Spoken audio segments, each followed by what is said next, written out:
राधे राधे, जय श्री कृष्णा। आप सबको मेरा प्यार भरा नमस्कार।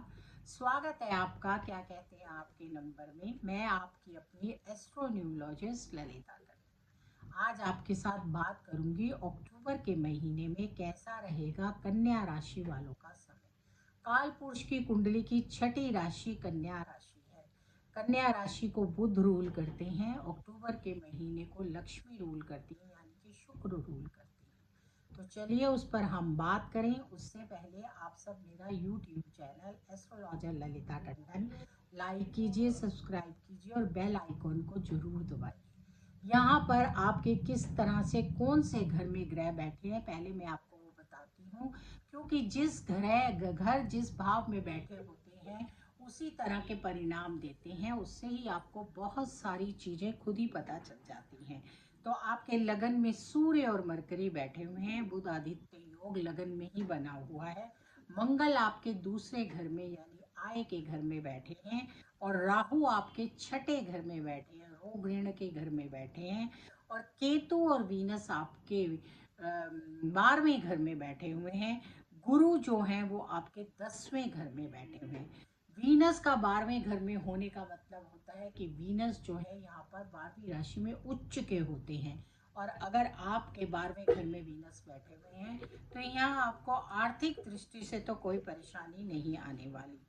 ये आपको क्या चाहिए, आपके जो ग्रह बैठे हुए हैं उसके हिसाब से आपको चाहिए कि आप छोटी छोटी बातों पर ना ध्यान दें, क्योंकि आप छोटी छोटी बातों पर ध्यान देकर बिना वजह खुद को भी परेशान करेंगे और घर परिवार के लोगों को भी परेशान करेंगे। अगर इन बातों पर ध्यान देंगे तो बहुत अच्छा रहेगा। अपनी जो एनर्जी है उसको इस पर वेस्ट ना करें, क्योंकि आपका जो राहु है छठे घर में बैठा हुआ है। तो यहाँ पर आप केतु और अभी मोक्ष के घर में बैठा हुआ है, लेकिन फिर भी आपको चाहिए कि आप कटु शब्द ना बोलें, अपने व्यवहार में अपशब्दों का प्रयोग ना करें। आप जब अपशब्दों का प्रयोग करेंगे तो उससे आपको परेशानी आएगी। और आपके व्यवहार को अच्छी तरह से अगर आप खुद अपने व्यवहार को अच्छी तरह से समझेंगे तो आप किसी भी तरह की गलत फहमियों के शिकार नहीं होंगे, क्योंकि राहु आपका साझेदारी के घर में, पत्नी के घर में बैठा हुआ है। और कई बार यहाँ पर हमारे जो हम रिलेशंस में होते हैं या किसी तरह की भी ऐसे संबंध होते हैं, उन संबंधों में अगर हम छोटी छोटी गलत फहमियों पर ध्यान देंगे तो बिना वजह अपने रिश्ते खराब कर लेंगे।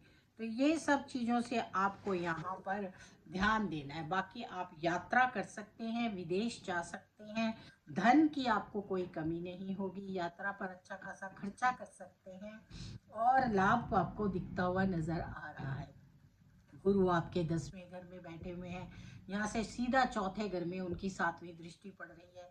इसके बाद जब गुरु अपनी उच्च की राशि में जाएंगे तो भी आपके लाभ के घर में बैठेंगे और वहां से भी उनकी दृष्टियां बहुत अच्छी जगह पर पड़ेंगी। तो यहाँ पर धन संपत्ति और किसी तरह के आय में तो आपके कमी नहीं होगी, क्योंकि मंगल भी आपके आय के घर में बैठे हुए हैं। और जब मंगल आय के कार्य में बैठते हैं तो मंगल के जो कारक होते हैं, जिन चीज़ों से मंगल जो है उस व्यवहार में तेजी आएगी और आपको लाभ मिलेगा। सूर्य और मरकरी आपके लगन में ही बैठे हुए हैं, इसीलिए आपको कहा गया है कि आप छोटी छोटी बातों पर ना ध्यान देकर और आप अपने जीवन को सफलतापूर्वक आगे बढ़ाइए।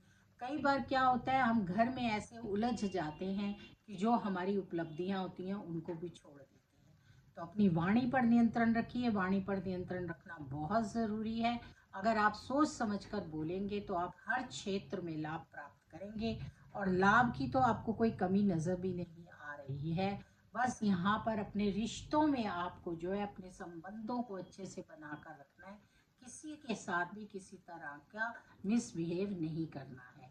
अक्टूबर का महीना आपके लिए धन धान्य से कोई कमी नहीं है, लक्ष्मी जी की आपके ऊपर कृपा होगी। यहाँ पर आपको चाहिए कि बुधवार को गणपति पर दुर्भा चढ़ाइए, सूर्य को नमस्कार कीजिए और गाय को हरा चारा डालिए।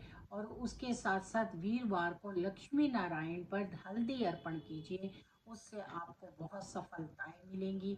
अपनी वाणी पर नियंत्रण रखने के लिए कुछ टाइम मौन धारण कीजिए, ये सबसे अच्छा होता है।